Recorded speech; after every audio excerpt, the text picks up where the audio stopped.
Just a couple of days ago, I told the story of Juan Diego, this young man who was already a widower, lived with his uncle, who was just walking to church one day when he encountered the Blessed Virgin Mary standing on the hill of Tepeyac.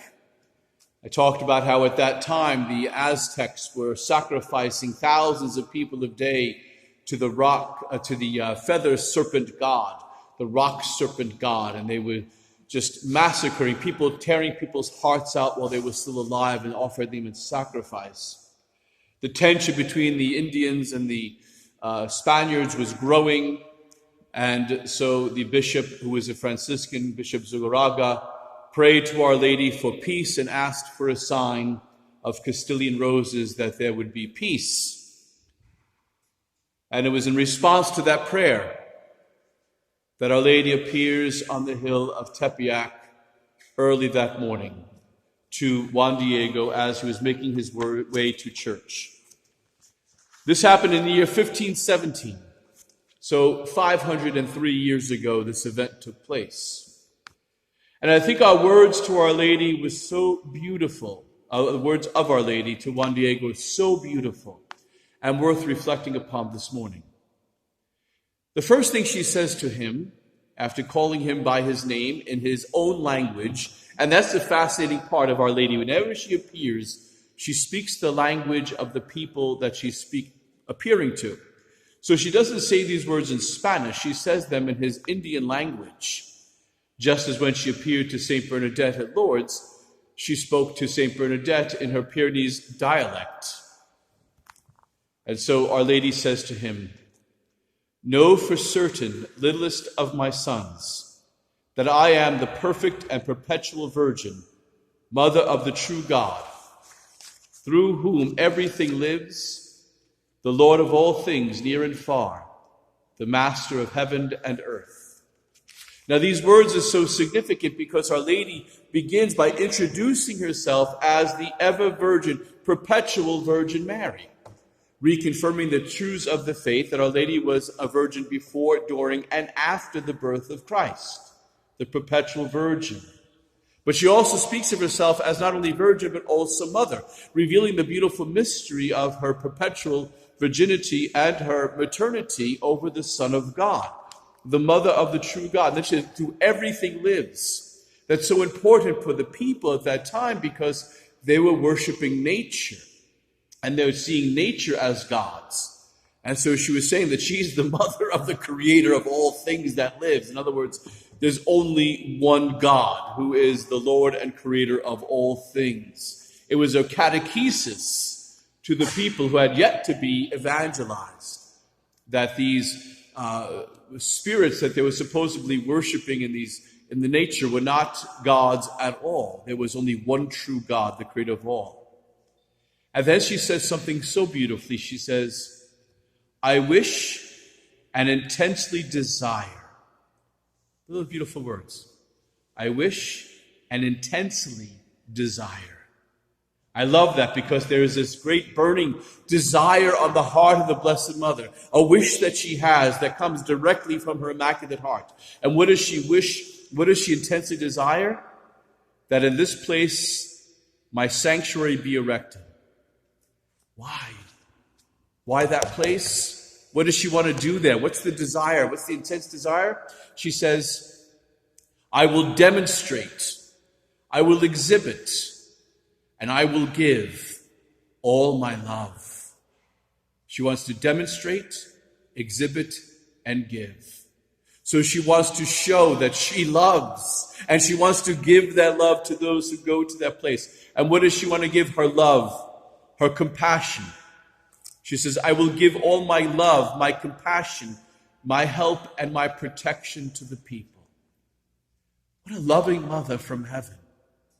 She wants to give and demonstrate and show her love, her compassion, her help, and her protection to the people. And then she says, "I am your merciful mother." Your merciful mother. How beautiful. These people were sacrificing thousands upon thousands of people a day to these false gods. murdering them, ripping their hearts out while they were still alive as they offered them in sacrifice. Thousands of days on these hills built to these pagan gods, worshiping false gods. And what does she do? Does she come with judgment and wrath to destroy these people? No, she comes as the merciful mother who comes to show them love, compassion, help, protection, mercy. By their crimes against God and humanity, they deserve the wrath of God. And what happens? God sends his mother to show herself as the merciful mother. The merciful mother, she says, that she's, I am your merciful mother, the merciful mother of all of you who live united in this land and of all mankind. This land, that's Mexico, which is part of this land. That concludes us, right? And all those, and all who unite, and all of mankind, and of all those who love me. How beautiful. She reveals her love for us. She says, here I will hear the weeping, the sorrow, and will remedy and alleviate all their multiple sufferings, necessities, and misfortunes. She's come to comfort. She's come as a loving mother. You get that image of this mom who is just comforting her crying children, this beautiful mother, hearing their sufferings, remedying the situation, and so forth. Juan Diego is sent to the bishop to tell him this message, and the bishop tells him, yeah, right, come back another day. And so he's supposed to go back, and he sees Our Lady in the way home, and she tells him to return the next day.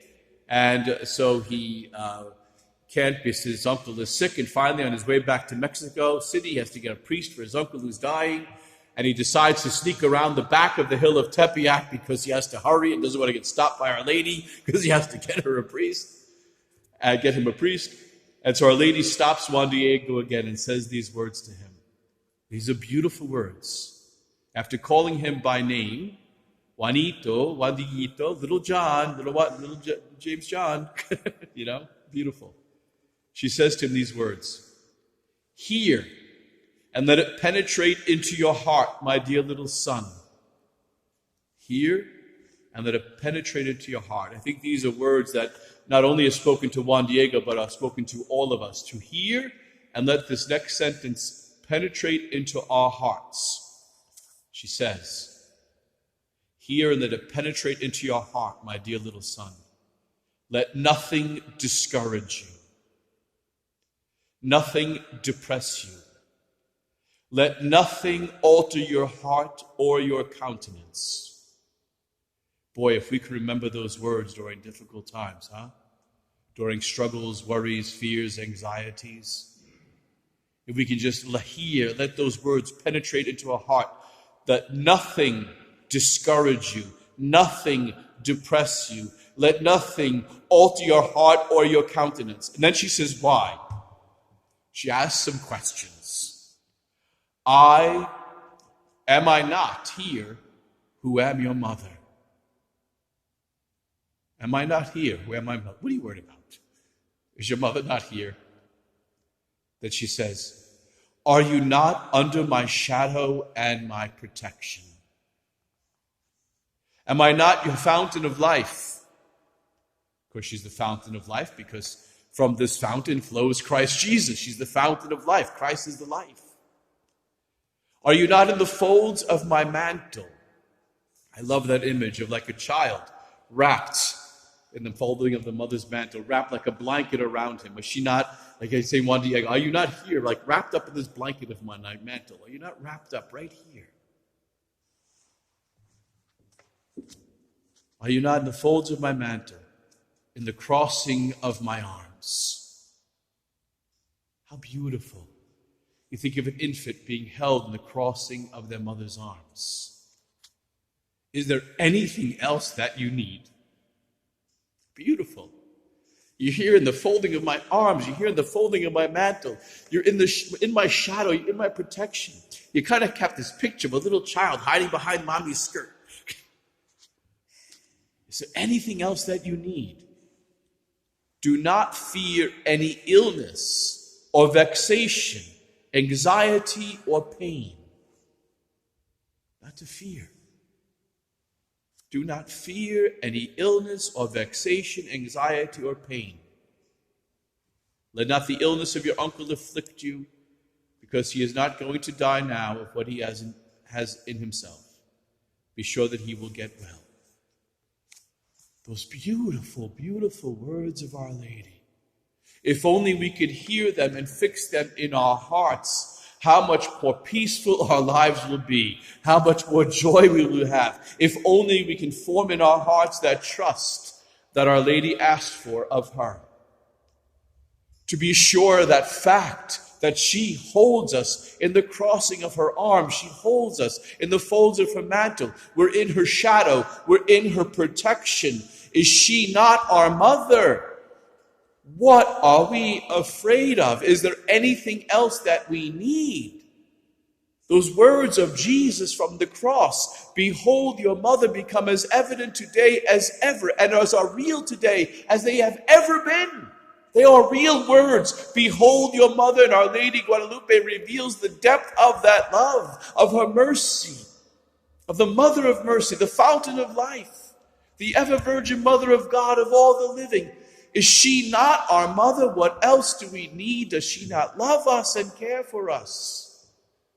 Do not fear any illness. Do not fear any vexation. Do not fear any anxiety. Do not fear any pain. Are we not in the folding of her arms? Are we not in the folding of her mantle, under her shadow and protection? When Juan Diego brought this message to the bishop, in his tilma, all those roses, those Castilian roses that bloomed on the mountain that morning, and Juan Lady rearranged them in Juan Diego's cloak, and he brought them to the bishop. And as he dropped them before the bishop, those flowers, Our Lady proved, I who am here, or rather, I am here, as this beautiful image appeared on his tilma as you see it before you on this picture in front of the pillar. Greater than the goddess of the stars, because she's clothed with the stars. Greater than the god of the earth, because her clothing is the leaves of the earth on it. She's greater than the god of the sun, because it's at her back. Greater than the god of the moon, it's under her feet. In fact, she's not a god at all. She's a human because she's in prayer. And she's also pregnant in this picture. She's wearing the traditional garb of an Aztec woman who's pregnant. And by the band of where she's wearing it that goes around her waist, they figure she's about 8.5 months pregnant. 2 weeks before Christmas. Go figure. And she has something to do with that Christian God, because the brooch in her neck has the cross from the sails of the Christian ships. If you took her mantle to the hill of Tepeyac this morning, just before sunrise, and you tilted the top towards the north, the stars on her mantle would match the constellations of the stars that morning.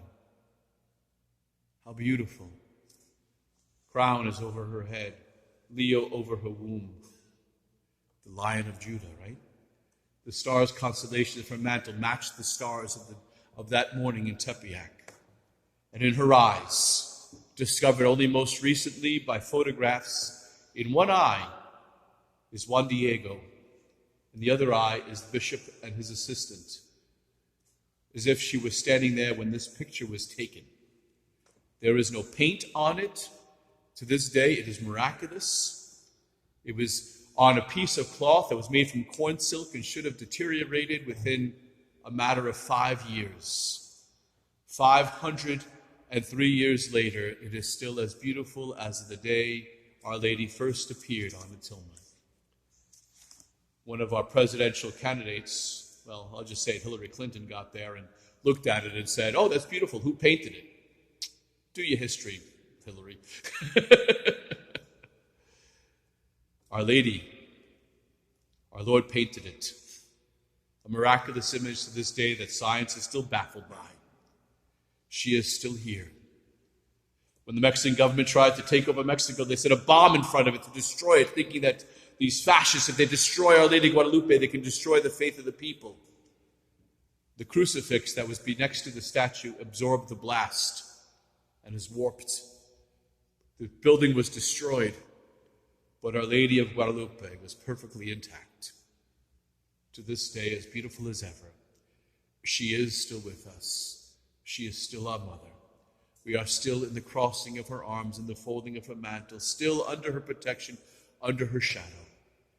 In all the craziness of our world today, let nothing depress you.